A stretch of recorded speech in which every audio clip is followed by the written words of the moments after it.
Two feathery campus icons are set to be revealed in front of their adoring fans and the student body. We have exclusive details on the ceremony behind the big turnout coming up on Community Corner. And other birds aren't so lucky as they appear on the menu. A well-known wing chain is heading to Wooster Street. More details ahead.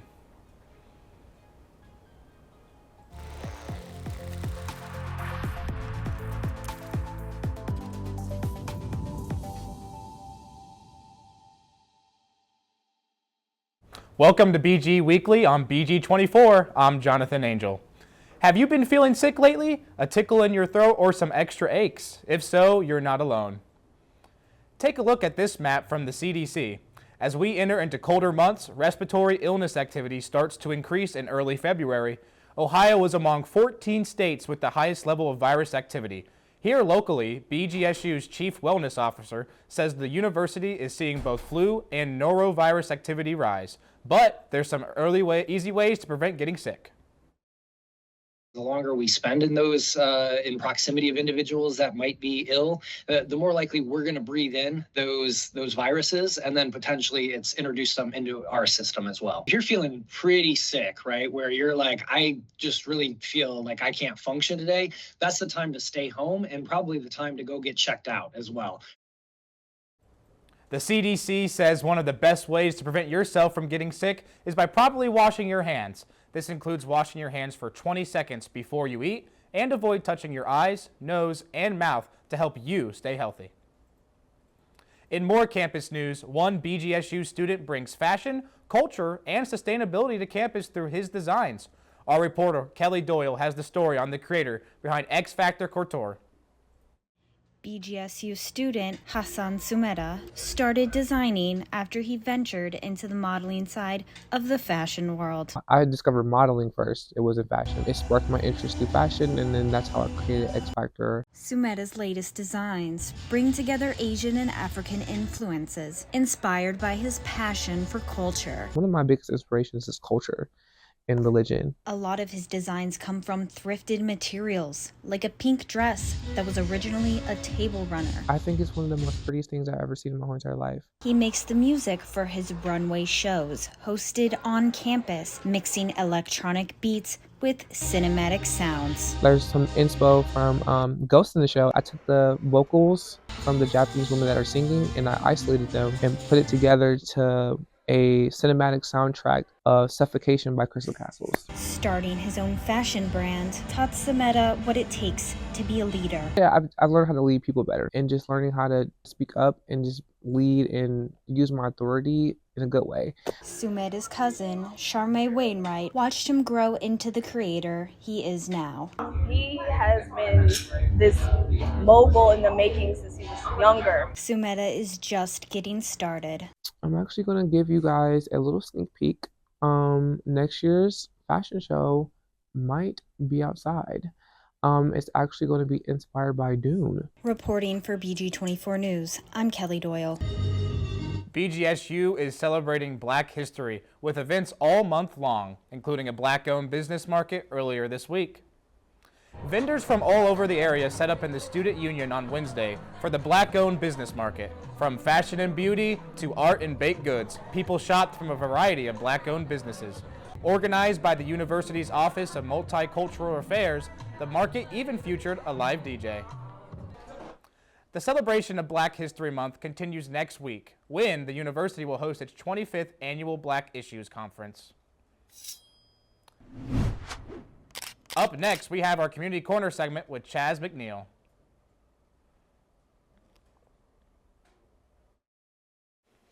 Welcome to Community Corner, where we talk about interesting topics with people in the Bowling Green community. I'm Chaz McNeil.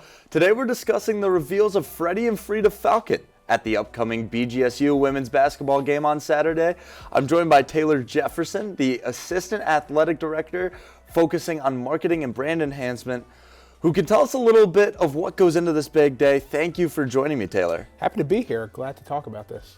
So let's just start with the number one question. What is the turnout normally like for a game this size? Oh, it's a huge game for us. This is usually our top attended game every single year when we do this. We switch between men's basketball and women's basketball. So I love it. It's hard to give real numbers because we have so many students, but I love seeing that student section filled. It's great. And is it even a bigger thing to have it against Toledo? Oh yeah. That just sweetens the deal, man. I mean, and now Toledo, who are their arch rivals, they get to see what it's like when we really have Ziggyville packed. So putting them together, it makes it great. I know it's something we work with the Spirit team, with the president's office, making sure it's going to be a highly attended game, and we're excited for it this year. So because this game is so big, and you know that they're going to have such a big draw, how do you market this game differently than the others? Games like this are easier to market. I don't have to convince anyone. I tell them it's Toledo, it's also Bird Reveal, and we get a lot more because of that. So just making sure we give people a date, time, let them know that we're doing it after the game, tell them they can come on to the court after the game. And the Spirit team, thanks to Tyler Bill, the cheer team, dance team, thanks to all of them, they're the reason why we get such a huge crowd. So I gotta give them a lot of credit. It's not just me. So this isn't your first Bird Reveal that you have done. What are you doing differently for this reveal than what you've done in the past? I wouldn't say anything different. I think it's grown, especially the past 2 years, where we've had 6 people as the birds being revealed. So we fine tune it every year to make it smoother, to make it more engaging for the alumni that come back, for all the students that are there. So I wouldn't say anything different, just making minor tweaks every year just to make it more eventful for those people who are getting revealed and all of their friends. Having those people come and watch their loved ones get revealed, that's got to be stressful. What is the most stressful part about planning an event like that? I just don't want to mess up, because this isn't about me. It's about them, and it's about the community. It's about history. So I want to make sure I get it right for them. I'm not worried about me. So they give me music. I want to make sure I'm right on the music, make sure the cameras are in the right spot. So when we have them on the video board, make sure we don't take the heads off too quickly. So I just want to make sure it's great for those involved. You're at nearly every sporting event Yep. as the marketing athletic director, and you're not fully tied to the Spirit side. I know you're on the marketing side, but do you know who is under those masks? That's a secret. I am one of the only people that gets the script and knows who it is. I don't print off scripts usually for games, and we give out scripts to everyone, but that's the one script that I keep. I only print off one copy. I hold it, and then once the PA is about to read, then I give it to them. So no one knows until we get there, so I keep it close to the chest, that's for sure. So, I mean, even though you're at all these games, I know you just got the script, but even before, you never wanted to peek, ask around, anything? No, for me, I like to keep secrets. Even you can ask my wife during holidays, and she may hide presents. I don't ever want to look. Like, I like a surprise. I like to be shocked with everyone else, so I try not to look at it. I print it off, and I'm ready to go when they are. And if I know them, great. If I don't know them, I'm happy for them. So it's just a great, fun event, really. Okay, well, if you want to be surprised as well, head to the game on Saturday. And if you want to apply to be Freddie and or Frida, the deadline's February 26th, right at 11:59, all the way up till midnight. If you look up the link we have on this graphic, you can just type that in and it'll take you there. Scroll down to the mascot lookup section, and then qualifications will be online. We're not going to list them out here. And that's really all we got. I want to say thank you so much, Taylor, for joining us. I'm really excited. I'll be there. I hope everybody else joins in too. Yeah, thank you, Chaz. Appreciate it. Hopefully we'll see everyone out there. And free pizza from the president's office. Gotta plug that. So Oh, that's big. Free pizza. I gotta tap in now. Gotta be ready. Now, back to Jonathan with some more bird news developing right here on Wooster Street. Thanks, Chaz. Looking forward to seeing who our new mascots are. So, in more local news, new fast food chains are making their way to East Wooster Street soon. Construction on a new Wingstop and Jersey Mike subs was approved by the City Council last September. Bowling Green's planning department says they should be open for business by the end of the summer. Both chain restaurants will be inside one building, replacing Celltronics, a former cell phone repair store. Moving to weather, Leah Logan is here to tell us what to expect over the next few days. Leah, what you got for us? Good evening, Bowling Green. My name is Leah Logan, and tonight we are expecting a high of 25 degrees with a low of 15 degrees, so still pretty chilly, with winds 5 to 10 miles an hour. It's not time to put those winter coats away quite yet. I know that we're all chomping at the bit. Tomorrow we are looking at partly sunny, partly cloudy with 28 degrees as our high and our low of 11 degrees, with winds picking up around 10 to 15 miles an hour. Throughout the week, Friday, still keeping a little bit of that sunshine with 34 degrees as our high and 28 as our low with 10 to 15 miles an hour. Thursday, that snow is coming back with a vengeance with our high of 36 degrees and a low of 22. Wednesday, Wednesday, we are looking at a high of 40 degrees with a low of 29. Tuesday through Monday here, we are looking at some more cloud cover with a high of 40 degrees and lows in the 20s and 30s. Sunday and Monday, the sun is coming back just a little bit for us, but still the temperatures are staying low with a high of 36 and 31 degrees and lows of 28 and 21.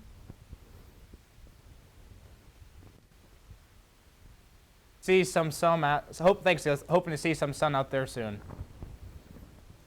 Now moving to more local news, did you know that I-75 leads the state in crashes? Living in Bowling Green, many of us travel on I-75 daily, but data shows the interstate running right by the university is the most dangerous in Ohio. Looking at statistics from the Ohio State Highway Patrol crash website, you can see there was more than 29,000 crashes on I-75 in the past 5 years and over 2,300 in Wood County alone. The middle of the afternoon are hours that see the most wrecks, with young adults and teens contributing the most to those numbers. So oftentimes when over the years I've talked to our teen drivers, maybe kids in high school, maybe kids in college, and I always want to part on them that they have their whole life in front of them. So every time they get behind the wheel, it's a tremendous responsibility. OSHP says to pay attention to the cars and semis around you. Wear your seatbelt and stay off your phone. Coming up after the break, 2 sports are nearing their conference tournaments. Up next, we'll hear from Kevin Hutchinson on what's up next for men's basketball and hockey, as well as what this weekend holds for baseball.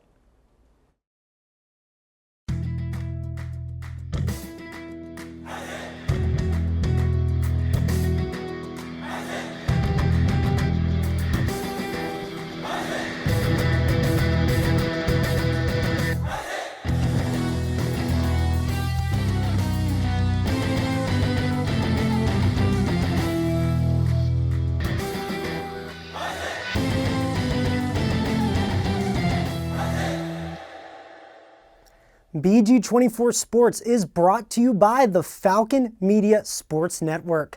Hello everybody, my name is Kevin Hutchinson and we're going to take you through some basketball to start. So, men's hoops unfortunately fell short against Kent State on Tuesday, February 14th by a score of 91-84.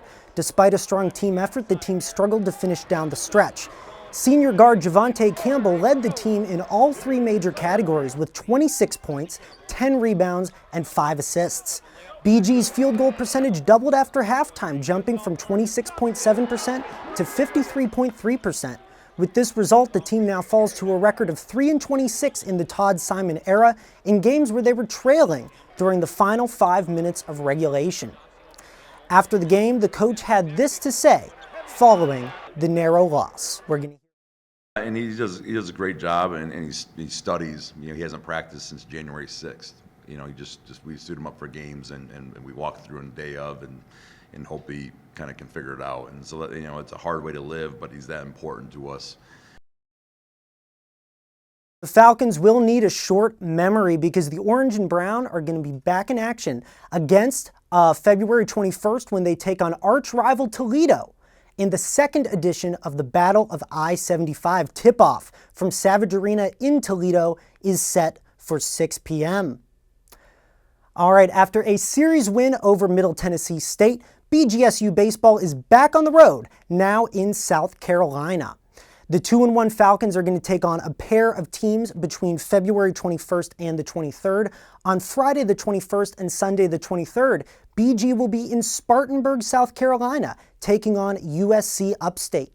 On Saturday, the Orange and Brown will be in Clinton to take on Presbyterian in a 1-game series.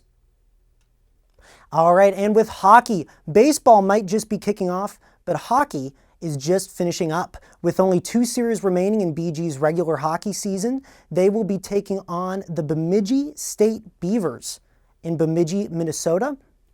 That is going to be Friday at 8:07 and Saturday at 7:07. This weekend series is going to be a rematch of an earlier series at the Slater Ice Arena that had both games going into overtime. Game 1 was an overtime win for the Falcons and resulted in 2 CCHA standings points, and Game 2 unfortunately ended in a shootout loss. In total, BG has 3 points in the CCHA standings, and they are poised to host a quarterfinals game of the Mason Cup. And coming up, a small but mighty animal at the Toledo Zoo is getting ready to celebrate in a trunktastic way. See how you can join in on the fun.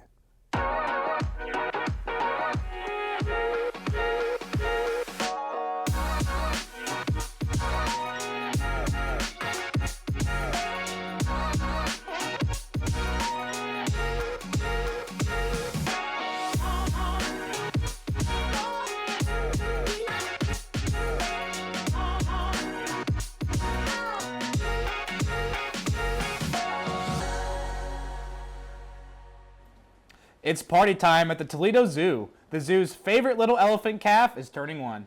The calf, born just last February, is ready to celebrate the milestone in style. So, if you like elephants, you can join the rest of the herd for a birthday bash on February 22nd. Yeah, the party kicks off at 11 o'clock in the morning when the zoo's African elephant, Kirka, will open a giant birthday card signed by zoo visitors. There's also a cake, but it's not your typical birthday treat. The specially designed cake is made out of layers of melon, kale, sweet potato, carrots, and even some butternut squash frosting. The zoo says all of this fun is included with admission, so come on out to celebrate Kirka's big day in an elephant-sized way. Thanks for watching BG24. Follow us on the latest news on social media at BG24 or online at bgfalconmedia.com. We'll be back next week with updates from around Bowling Green and Wood County. See you next week.